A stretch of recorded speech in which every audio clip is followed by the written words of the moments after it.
Law school dean's office. You have to understand, this is a very stressful time of year.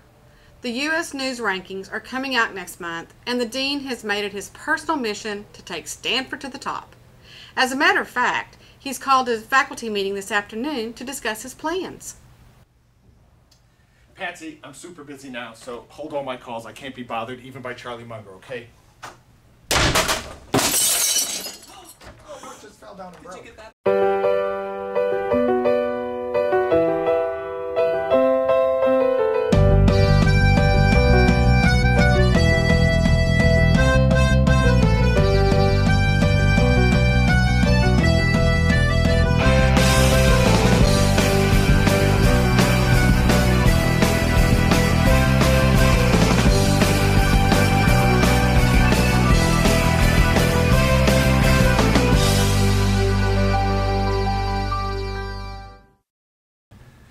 I've got a faculty meeting this afternoon to show some new ideas to the faculty. As you know, in the past, our competitors have co-opted some of our best ideas, like grade reform. So this year I've come up with some out-of-the-box ideas that I don't think could be copied quite so easily. For instance, it's a little-known fact that U.S. News takes the number of books and computers in the library into account. So I'm going to propose that we institute an aggressive new policy to shore up our standing here. First it was little things, taking books from the lost and found, putting them on the shelves. Then it got a little bit strange when they asked us to confiscate the student computers when they went to the bathroom.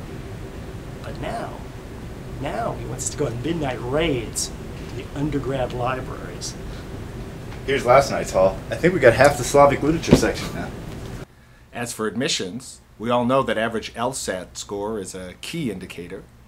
So this year we're going to introduce a new measure, the average LSAT of the rejected class. And to make that work, I'm instructing the admissions office to reject everybody with an LSAT of 178 or higher. You know, I really value Dean Kramer's input, I really do, but this plan of his, you know, it just doesn't make any sense at all. Between the two of us, I think it's the most idiotic thing I've heard. But then again, it's still better than the way we picked the class of 2009. Rohit Srinivas.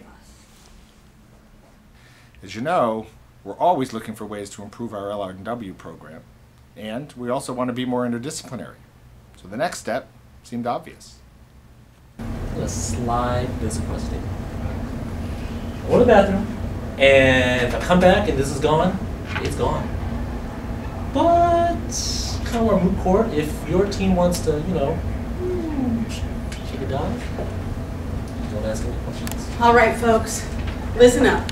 New marching orders from the dean's office. We're not being interdisciplinary enough in LRW.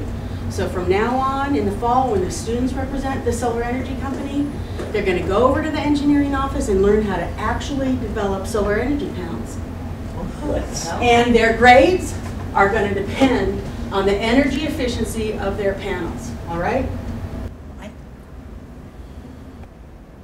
I am just way too pregnant for this. Hey, you guys, I don't want to hear about it. Just feign enthusiasm like you always do. Of course, it's still important that we instill an ethic of hard work and competition at all levels of the school, and that includes the faculty. Yeah, the dean came down last week and told me to take out half the drinks in the faculty refrigerator. I guess he thought it would make him work harder. All right, got that last bottle. I don't think so. That's my water. What are you going to do about it? You haven't got the guts to try anything. So, what do you think?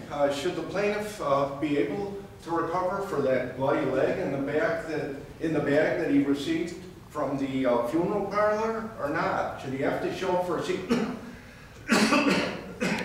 Just a second, I'll be right back. So the question here is, what spouse of the decapitated man can recover for loss of consortium?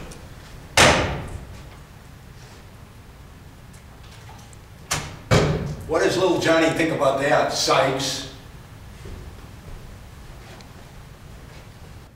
Now, of course, the productivity of the faculty matters, too.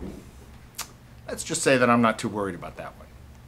But I'm beginning to suspect that Larry Kramer might be slipping certain key faculty members performance-enhancing drugs. Now, I know what you're thinking. You're thinking, I wish I had thought of that. 1 year, the faculty is producing an article every 2 years. The next year, the average faculty member is producing 10 articles a year, and nobody even seems to notice Kramer is up to something. You're right, I do wish I'd thought of that. Finally, some employers have been calling to complain that the new grading system isn't tough enough. So, I've decided to switch, but not back to the old system. To be honest, our students are so brilliant that no human mind can really distinguish between them. So, some things can be left up to divine influence. Think farther back, like 13th century. Trial by ordeal. My professor and I agreed that at the beginning of the semester, I'd grab a hot iron bar. If my hands heal with no scars, honors. Of course, I do miss being able to use my hands. Come in. Professor Marshall, you had something for us? Oh, Kent and Sarah. Yeah, you guys did really, really good work this semester. Some of the best I've seen. But I can only give H's to one person in the class. So, you guys go ahead. What do you mean? Fight to the death. What do you mean? I love it. I love it. I mean, I don't just like it, I love the new system. Best reform the law school's implemented in decades, in my view. Just last week, I had to finish up grades for last semester and couldn't quite figure out what to do. There's a whole new flexibility in this system. You can go old school. And so I went for trial by ordeal. Took the student, walked him out to the Golden Gate Bridge. We were talking about the exam, talking about the grade. I just wrapped a couple chains around him and attached a cannonball, threw him over the bridge, and he didn't make it, but he got honors. You know, if this works, I could be the next Langdell. Of course, if it doesn't, they're going to sue the shit out of us.